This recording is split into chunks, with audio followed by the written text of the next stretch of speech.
My father was the gardener at the most expensive school in Nigeria, and on my first day, the whole school laughed at me. Not because of anything I did, because of the work my father used his hands to do. I had won a scholarship to get there. I had earned my place, but none of that mattered to them. What mattered was that my father cut their grass and watered their flowers every single day. These are my father's hands, the same hands they laughed at, the same hands that built the greatest thing I will ever have. Stay with me, because what happened in that school will stay with you. I thought winning the scholarship was the hardest part.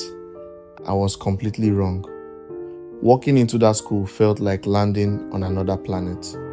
Luxury cars, designer watches, shoes that probably cost more than everything in my wardrobe combined. I kept my head down and told myself, this is temporary. Just get through today. For the first few weeks, nobody paid attention to me. Then, one afternoon, a group of students spotted me helping my father in the garden, and everything changed. I watched Vanessa's face change. She wasn't angry, she wasn't disgusted, she was delighted.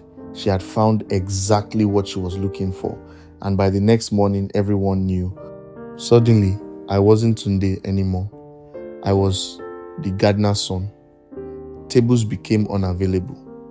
Empty seats disappeared when I approached. I learned what loneliness felt like in a room full of people. But the worst was still coming. Someone filmed me helping my father secretly, without warning, and then they sent it everywhere. Within hours, it was in every group chat. Laughing emojis, memes. They gave me a nickname, Gardener Junior. They thought it was the funniest thing. I thought about quitting every single day.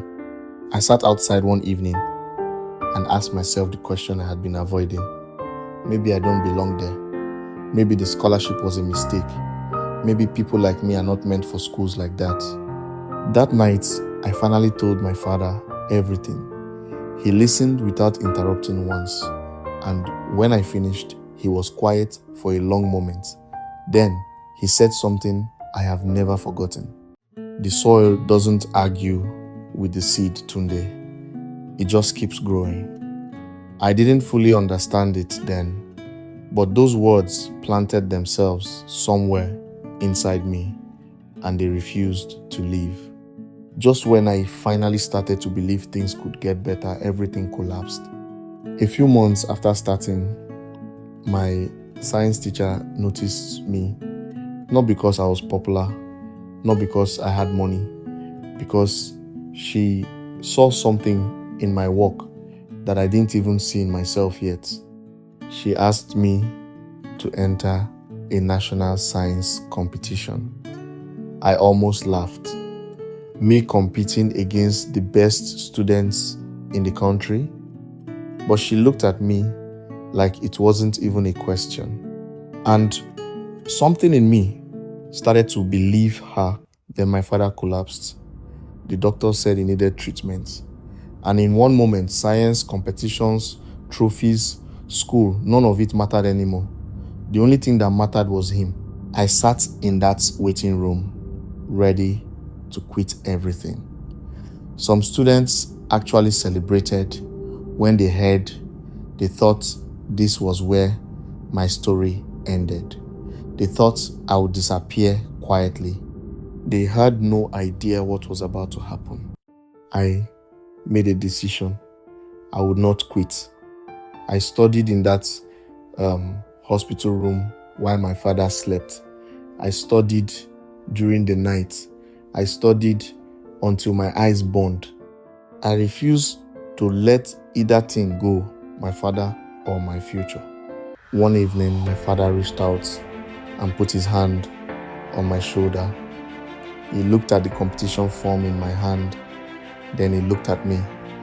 "Go," he said. "Go and make the soil proud." I walked out of that hospital room and I did not look back. I won the state level. The same students who made memes about me went silent, and then I advanced to nationals. I won nationals, the Gardner's Son national champion, best young science student in the entire country. But the moment I had been waiting for my whole life was still ahead. Graduation day. The auditorium was full. Parents sat in every seat. Teachers lined the stage. And then the principal stepped to the microphone. He called my name. And then he said something nobody expected. He called my father, the gardener who had worked on those grounds for years. The man most people walked past without seeing. The whole room turned to look at him. As my father walked to that stage, every single person in that auditorium stood up. Teachers, parents, students, even the ones who had laughed, even Vanessa, the applause would not stop. I looked at my father's face, and for the first time in my entire life, I saw him cry. Not from pain, from something much larger than pain. And I had to look away before I did the same. A few weeks later, we stood together at the airport. My scholarship would take me overseas. Everything I had dreamed about was finally real. I looked at the man beside me, the man who watered flowers while people laughed, the man who sat beside a hospital bed and said, "Go." I said, "Dad, none of this would have happened without you." He smiled, the biggest smile I had ever seen on his face, tears in his eyes. And then he said the words I will carry for the rest of my life. "My son, I only watered the garden. You became the tree." I held those words in my chest the entire flight. I still hold them today. People can laugh at your beginning. They can mock your father's hands. They can take your seat at the table. But they cannot take what is growing inside you. If you keep going one day, they will have no choice but to stand up. Just like they stood up for my father.